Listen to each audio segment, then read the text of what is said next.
as we're thinking about teaming, doing 3 activities of sharing the gospel, networking, training. We see all of this in Acts 19, 1 through 10. I'll just kind of give a picture or a snapshot of it. And then we're going to move on more specifically to help us think about how do we spend our time at different phases of the work. So Paul's sharing the gospel a lot, but clearly he has some margin because he finds through networking, finds disciples of John in the harvest. And then he has time to disciple insiders more than he's actually doing personal evangelism. He's shifting his time to equipping and mobilizing. But the only way he got there was gospel sharing and networking. So something that was developed by Steve Smith. So Steve Smith is, if you remember, the guy that wrote Spirit Walk, as some of you have went through that, T for T. He put together what was called the sliding scale time investment on the CPM continuum, which is a really fancy way of saying, how do I spend my time at different phases of the work? So there's 2 arrows on this chart.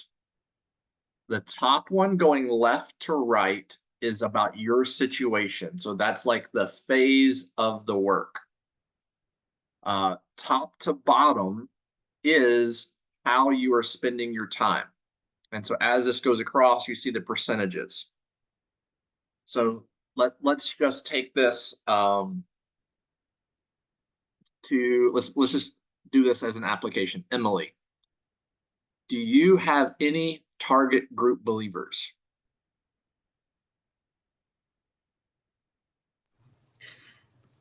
Target group of believers? Yes. So, well, do you have people from your target people group that are believers? No. Okay. So Steve Smith would say, according to SOILS, and the reason why it's called SOILS is the words there on the left side: spirit, outsiders, insiders, leaders, segments.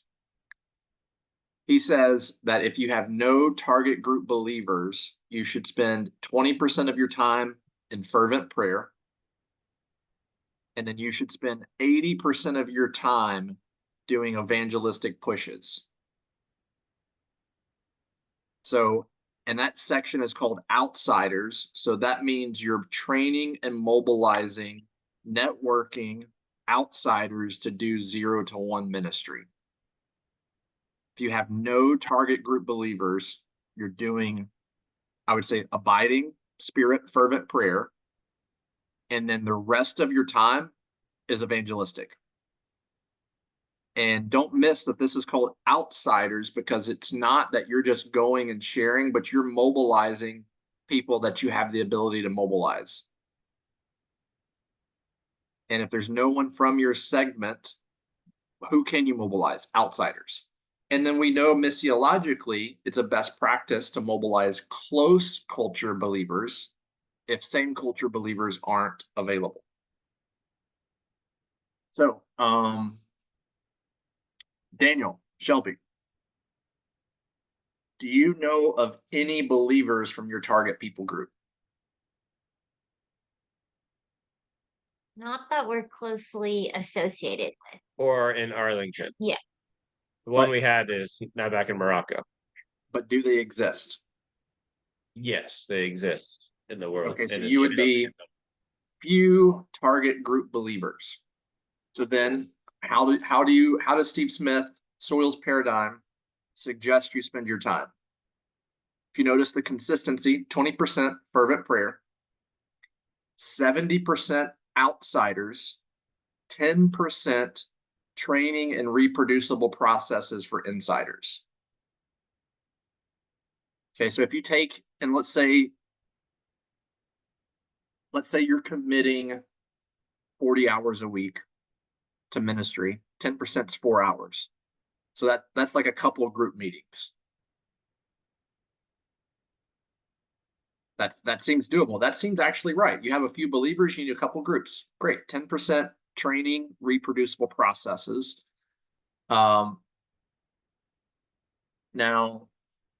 let's Let's see. Cody, do you have some willing target group believers?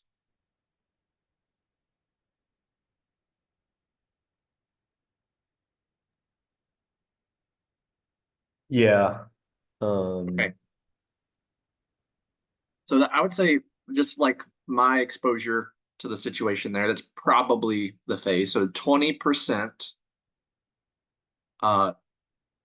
spirit, fervent prayer, abiding, 50% evangelism pushes and church planting, 20 to 25% training and reproducible processes of insider believers. And then the addition here is time has shifted, but now we're giving 5 to 15% for developing and multiplying leaders at every level. So this means that there are emerging leaders, and then we're giving time to that, but there's only a few, so it doesn't make sense to give 70% of my time to just a couple of leaders, because we need a lot of leaders. But once you get to the next phase, which I don't think anyone's at that phase, we have many willing target group believers. We're still doing 20% in fervent prayer. Look what happens to outsiders. We're not really giving a lot of time to equipping and mobilizing outsiders. Why? Because we have insiders. We have a lot of them. Who's the best evangelist? Who's the best disciple makers? Insiders. So now we're giving 30 to 40% in training and reproducible processes to insiders, and then 15 to 30% of developing and multiplying leaders at every level. And then, and this may be where the work is at in Bangladesh, then I'm giving 5 to 10% of time casting vision for spreading the CPM to new areas and UPGs. So you think about like what Kevin has done is taking a hot coal from one area to the other. That's the segment piece.